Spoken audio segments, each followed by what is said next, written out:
Tech industry के अंदर machine learning और डेटा साइंस से रिलेटेड जॉब्स बहुत ज़्यादा हाई पेइंग होती हैं और इन जॉब्स की बहुत ज़्यादा डिमांड है इंडस्ट्री में, क्योंकि इनसे रिलेटेड स्किल्ड लोग बहुत कम हैं। इसमें साथ के साथ एक प्रिडिक्शन है कि 2025 तक इंडिया के अंदर जो डेटा साइंस का सेक्टर है वो 16 बिलियन डॉलर से ग्रो कर रहा होगा। So hi everyone and welcome to AR network. और आज हम देखने वाले हैं कि डेटा साइंस क्या होता है और अगर हम डेटा साइंस सीखना चाहें तो उसका क्या स्टेप बाय स्टेप प्रोसेस होगा, क्या रोड मैप रहेगा। अगर आपने हमारे चैनल को सब्सक्राइब नहीं किया है तो सब्सक्राइब कर लीजिए। तो चलिए वीडियो को स्टार्ट करते हैं। चलिए सबसे पहले डेटा साइंस को समझने की कोशिश करते हैं कि आखिर में ये डेटा साइंस है क्या।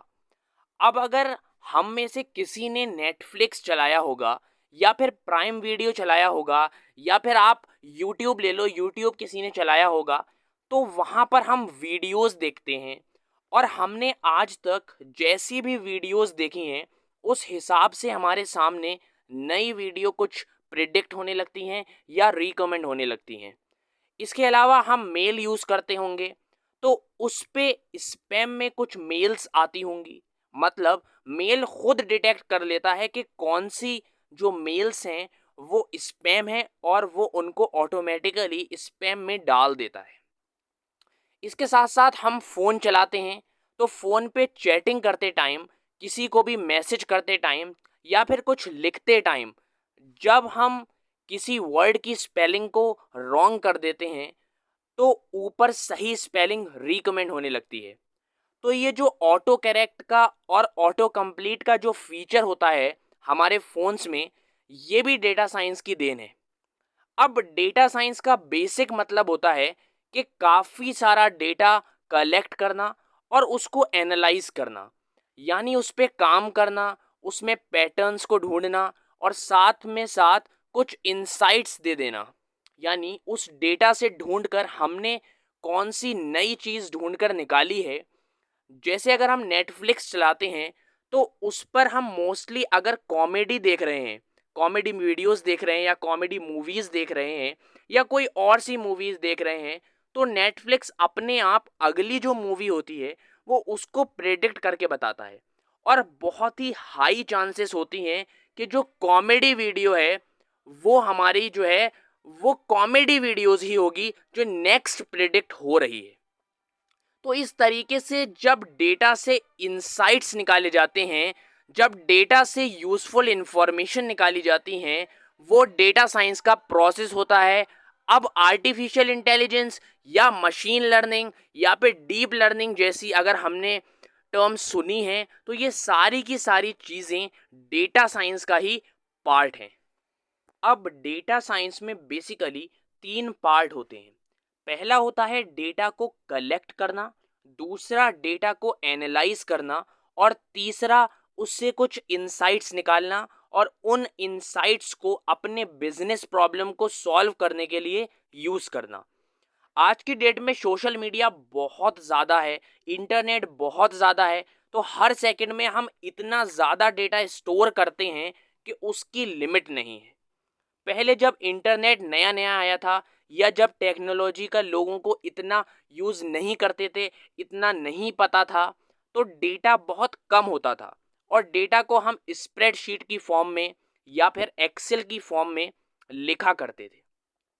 और यूजुअली कंपनी के पास एक या दो लोग होते थे जो इस डेटा को एनालाइज करते थे। क्योंकि बहुत कम डेटा है तो कम लोग चाहिए। लेकिन आज की डेट में डेटा इतना ज़्यादा बढ़ गया है कि आज डेटा डेटा नहीं रहा है बल्कि बिग डेटा बन गया है। डेटा लेक, डेटा वेयरहाउस जैसे कॉन्सेप्ट्स आ गए हैं और आज इंसान काफ़ी नहीं है डेटा को एनालाइज करने के लिए।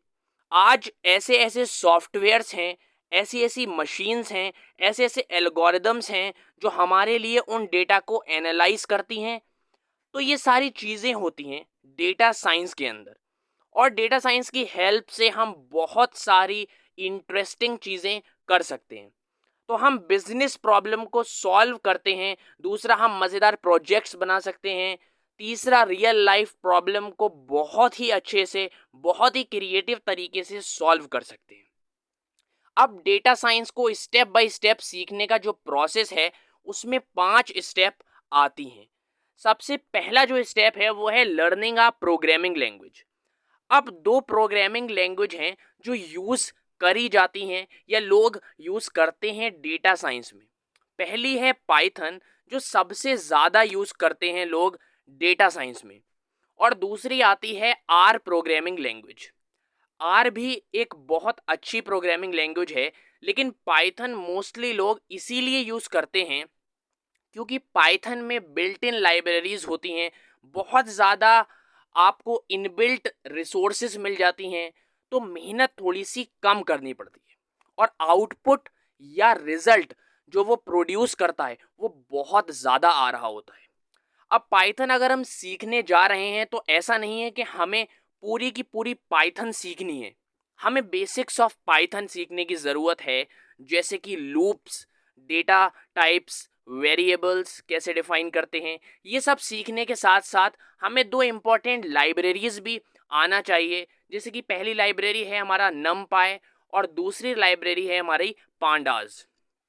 अब ये दोनों जो लाइब्रेरीज हैं वो डेटा पे काम करने के लिए यूज़ होती हैं। तो पाइथन के अंदर हमें इन दोनों लाइब्रेरीज के बारे में पता होना चाहिए। दूसरा स्टेप आता है लर्न स्टैटिस्टिक। तो जो बेसिक स्टैटिस्टिक हमने सीखा होगा 9th 11th या 12th में, जिसमें आ जाता था हमारा mean, median, mode, standard deviation, variations, ऐसे जो छोटे छोटे कॉन्सेप्ट थे इनको हम रिवाइज कर सकते हैं। अगर हमने 11 12th में पीसीएम ली थी और पहले से आते हैं तो बहुत ही अच्छी बात है, फिर इतना रिवाइज करने की कोई ज़रूरत नहीं है स्टैटिस्टिक को।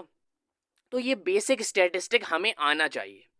तीसरी चीज़ जो हमें आनी चाहिए वो है डेटा विजुअलाइजेशन। अब डेटा को हमने देख तो लिया, लेकिन वो जो बड़ी बड़ी टेबल्स फॉर्म होंगी, जो बड़ी बड़ी एक्सेल शीट फॉर्म होंगी, उनको पढ़ना और उनके बारे में सोचना बहुत ज़्यादा मुश्किल हो जाता है। तो डेटा को विजुअलाइज कर सकते हैं ग्राफ बना के, टेबल्स बना के, डेटा के चार्ट्स बना सकते हैं हम। तो अब इन सारी चीज़ों का मतलब डेटा विजुअलाइजेशन को यूज़ करने के लिए पाइथन के 2 और लाइब्रेरीज हैं। पहली होती है मेटाप्लॉट और दूसरी है सीबॉर्न। तो हम इन दोनों लाइब्रेरीज के बारे में पढ़ सकते हैं, इनके बारे में बेसिक्स यूज़ कर सकते हैं, बेसिक्स सीख सकते हैं। और चौथी चीज़ हमारी होती है मशीन लर्निंग के बारे में सीखना। ये सीखने की ज़रूरत है कि बेसिक चीज़ें क्या होती हैं मशीन लर्निंग में। अगर आपको मशीन लर्निंग सीखनी है तो लिंक मैंने डिस्क्रिप्शन में दे दी है, आप मेरे चैनल से सीख सकते हैं। तो अगर हम मशीन लर्निंग सीख लेते हैं, एल्गोरिदम सीख लेते हैं, तो हमें काफ़ी ज़्यादा हेल्प मिल जाती है डेटा को एनालाइज करने में। फिफ्थ और सबसे ज़्यादा इम्पॉर्टेंट स्टेप जो है वो है प्रोजेक्ट। अब डेटा साइंस को सीखने का सबसे अच्छा तरीका है डेटा साइंस को करना। और वो कैसे कर सकते हैं? वो कर सकते हैं हम प्रोजेक्ट की हेल्प से। अब जब भी हम प्रोजेक्ट इम्प्लीमेंट करते हैं तो उसमें हम बहुत सारे कॉन्सेप्ट सीख जाते हैं एज़ कम्पेयर टू हम जब वीडियोस देखते हैं या थ्योरीज पढ़ते हैं। उससे अच्छा है कि हम एक बहुत अच्छा सा प्रोजेक्ट कर लें, तो उसमें हम काफ़ी सारे कॉन्सेप्ट सीख जाएंगे। अब प्रोजेक्ट के लिए एक वेबसाइट है कैगल नाम की, बहुत ही फेमस वेबसाइट है डेटा साइंस की कम्युनिटी में। इस कैगल साइट पर हम जा सकते हैं, यहाँ पर हमें बहुत सारा डेटा सेट मिल जाएंगे और उस डेटा को यूज़ करके हम काफ़ी सारे प्रोजेक्ट बना सकते हैं। और इन सब प्रोजेक्ट को हम अपने रेज्यूमे के अंदर लिख सकते हैं। इससे आपका रेज्यूमे अलग से ही हाईलाइट होगा और बहुत ज़्यादा चांसेस हैं कि जो कंपनीज हैं वो आपको हायर कर लेंगी। तो ये रेज्यूमे आपके प्लेसमेंट के लिए भी काफ़ी ज़्यादा हेल्पफुल रहेगा। आई होप कि आज का वीडियो आपको अच्छा लगा होगा। इसके साथ साथ अगर आपको आर्टिफिशियल इंटेलिजेंस या फिर मशीन लर्निंग, हैकिंग के बारे में सीखना है तो आप हमारे चैनल को सब्सक्राइब कर सकते हैं और हमारे चैनल को विजिट कर सकते हैं।